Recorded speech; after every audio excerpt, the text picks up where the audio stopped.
bacon i, og det er ikke sådan, den skal lyde, som om det steger. Hvor den skal egentlig bare stå og hygge sig. Altså, du må godt sige lidt, men det skal ellers bare stå og hygge sig, så det er mega fedt. Det har du sgu da ikke set. Du sendte mig en snap af det for mig.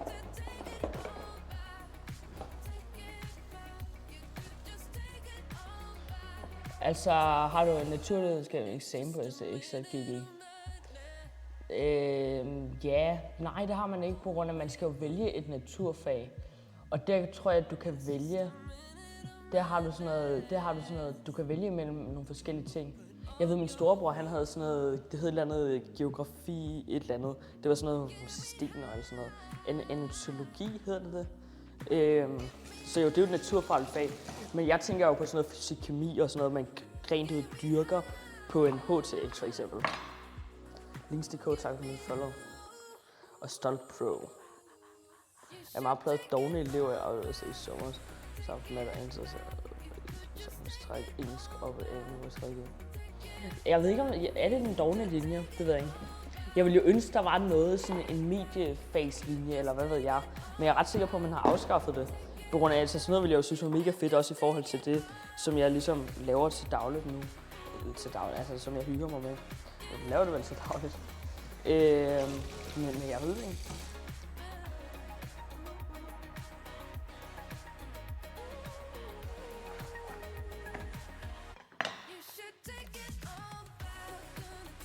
Mediefaget er det bedste valgfag dog.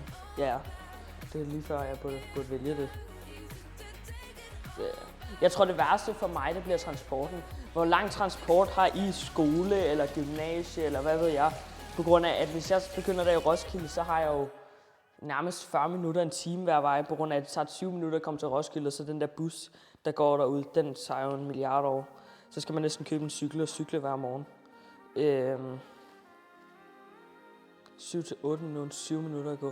På grund af lige nu, der går jeg jo i skole et sted, hvor at jeg har vel, hvad har jeg? Jeg tror, jeg kan gå i skole på 1,5 minut. Altså 1 minut og 30 sekunder. Og jeg har engang løbet i skole på 30 sekunder, hvor at jeg har, så har jeg bare løbet, og så bare fuldt, og så er jeg nået ned på 30 sekunder. Så altså lige nu, der er jeg rimelig privilegeret i forhold til, hvor langt jeg har i skole. Så det kommer til at blive lidt nederen for mig, at jeg også skal op lidt tidligere hver morgen. Men sådan er det jo.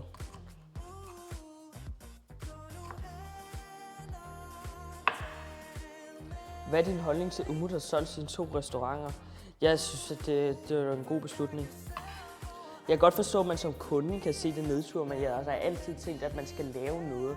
Man kan stå indenfor og lave noget, man synes, der er, som man er stolt af. Jeg kan da også huske, at jeg har lagt nogle videoer på YouTube, hvor når andre så har set dem på en stream, eller hvad ved jeg, så har jeg det dårligt med, at de sidder og ser det, på grund af, at det egentlig ikke selv er noget, jeg kan stå indenfor. Og jo, så kan det godt være, at de klarer sig godt, men man skal jo lave noget, som man føler, man kan stå indenfor, og noget, man har sig selv med i. Og det var jo Umuts argument, at han ikke kunne have sig selv med i det. Og det synes jeg da egentlig bare var en god beslutning. På lang sigt tror jeg, at det har været en god beslutning.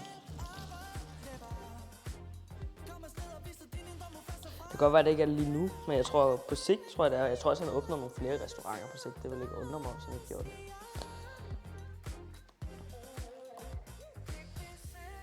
Rage Søndergaards pastaret? Nej. Altså den der pasta med smør, eller hvad? Men jeg ved simpelthen ikke. At se Søndergaard i et køkken, det er evigt mysterie. Jeg så manden putte mælk ned i en knor banæsblanding, og så lade det stå og koge i 5 minutter, uden at røre i det. Og så glemte han at putte estragon i. Og jeg var bare sådan lidt, altså hvad er det at se det her? Altså det er decideret forfærdeligt at se på. Men altså han kan jo selv lide det, og det er vel det vigtigste, kan man sige. Det er vel lige meget, hvordan man gør det, hvis man selv synes om det. En gang imellem sådan noget soja-ting. Det var imponerende. Han brugte også et eller andet råt kød til at lave det. Det kan man klemme efter sådan. Hvordan kan du ikke stå inden for dine videoer på grund af ændringer, mand? Altså det kan jeg jo godt nu, men jeg har førhen, hvor der er blevet lagt nogle vods ud, som en anden har redigeret, fra nogle ting, jeg har sagt på min stream, og de ting, jeg ser i mine videoer, er jo ret meget anderledes formidlet, end det, jeg nødvendigvis siger på min stream. Og der tror jeg bare, at jeg synes, der blev lagt vægt på nogle forkerte ting. Der blev lagt vægt på samtaleemnerne i videoen og flåde i videoen frem for den mad, der blev lavet. Og det var ikke det brand, jeg ligesom prøvede at skabe. Og derfor så var jeg ligesom ikke stolt af det. Altså, jeg ved ikke, om jeg ikke kunne stå inden for det, men jeg var ikke stolt af det, der blev lagt ud. Nu laver jeg jo dedikerede videoer og har gjort det i 3 måneder til YouTube. Og det er alt sammen noget, som jeg jo ligesom i sidste ende kan lægge ansigt til. Ikke så meget der. Og som jeg er stolt af. Og det tror jeg egentlig også er vigtigt, at man er stolt af det, man laver. Lord Simon, tusind tak for at smide follow.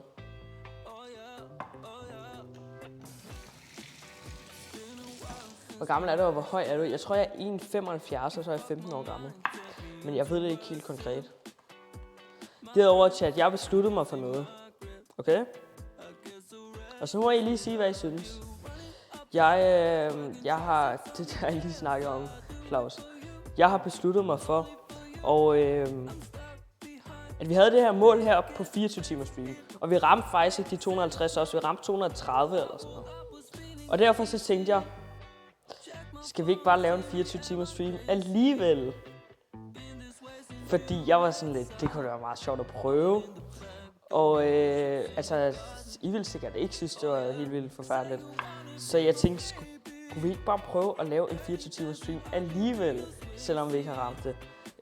Og så stadig lave nogle sjove ting, fordi det tænkte jeg, det kunne sgu være meget sjovt, det kunne jeg godt prøve at have lyst til. 24 timers madlavning. Vi kommer til at lave en stream, mig og Thias, hvor vi laver 12 retter på 12 timer. Det bliver hardcore, men jeg glæder mig også lidt til det. Det bliver lidt sjovt. Damn hardcore. Vi har fundet retter og sådan noget, så det skal nok blive godt.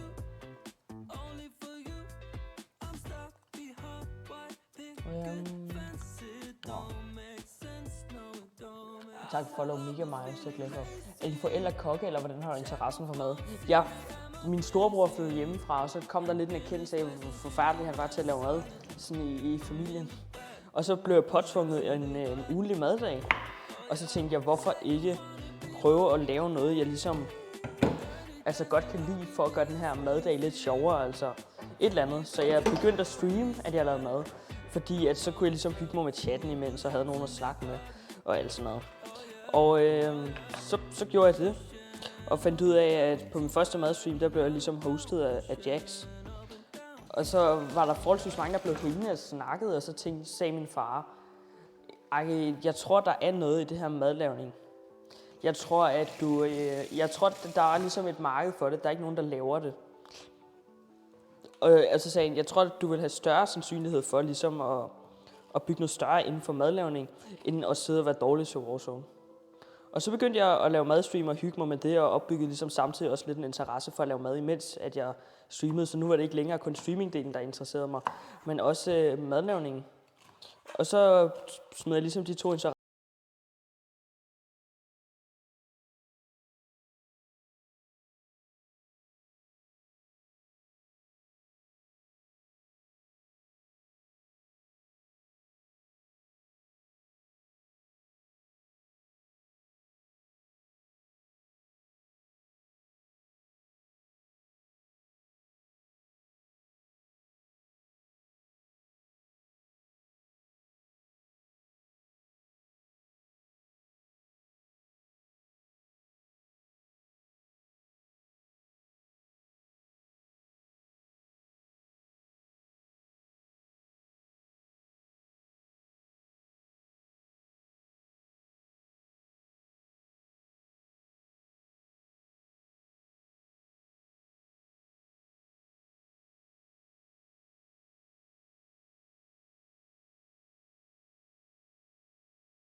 fandme lang vej.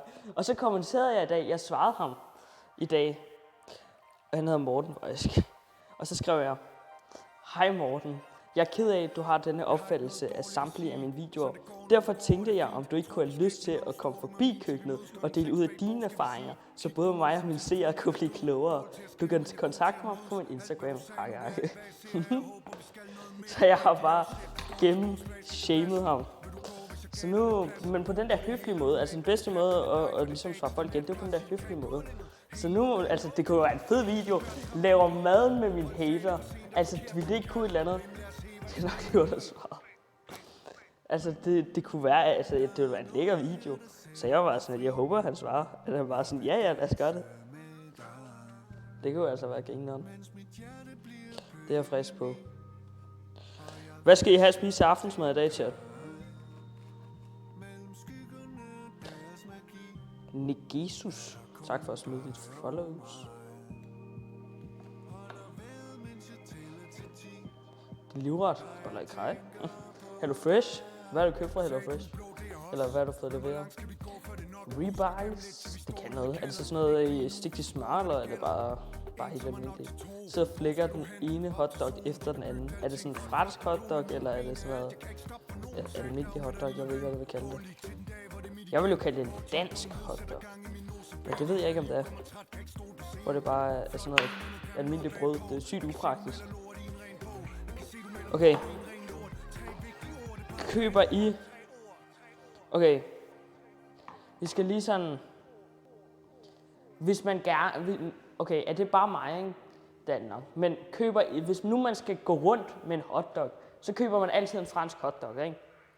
Men hvis nu man sætter sig ned og spiser en hotdog, eller hjemme laver en hotdog, så laver man de der almindelige hotdogs, så kan man jo sidde ned og spise. Men der er jo ikke, man køber jo ikke de der almindelige hotdogs for at gå rundt med, men det er jo sygt upraktisk, hvor den er fyldet. Det flyver bare ud over hele gulvet og ud over hele asfalten. Og så har du bare givet 30 kroner for en hotdog, der er 10% tilbage af, når du indtager den. Altså det er bare hver mundfuld du tager, så falder der bare ting af den. Altså det er jo lort. Det er mest upraktisk nogensinde. Og jeg spørger, hvad er din livret af? Når det er boller i kaj. Det har det faktisk været lige siden jeg kan huske. Gammel er 15 år gammel. Du skal bare gabe over den. Æder bare hele hotdoggen på en gang. Jeg har fået rettet mine bøjles, så det er lækkert. Jeg var inde med en tandlæge, som var sygt toxic. Altså han var ikke søg over for mig. Så sagde jeg til ham, altså jeg startede med at spørge ham, hvor mange bøjler har du lagt igennem din tandlægetid? Og så var han sådan lidt, at jeg ligger 200 om året, og jeg har været tandlæge i 11 år, så det er jo sådan noget 2.200 bøjler eller et eller andet. Og så var jeg sådan lidt, shit. Så så spurgte jeg ham, men bruger du så mest tid på at lægge nye bøjler, eller på at reparere bøjler? Og jeg har jo nok ødelagt min bøjle sådan noget 19-20 gange, fordi jeg er idiot. Og så var han sådan lidt, ja, altså hvis vi tager alle de tider, du har været herinde i betragtning, så har jeg jo nok faktisk repareret flere bøjler, end jeg har lagt. Så var jeg sådan lidt, ja, okay. Altså jeg blev bare smadret, jeg var sådan lidt, ja, Så står jeg ligesom der, blev bare gennembebrejdet. Skal sushi, hvad synes du om sushi? Synes sushi er overvurderet. Så jeg var bare sådan,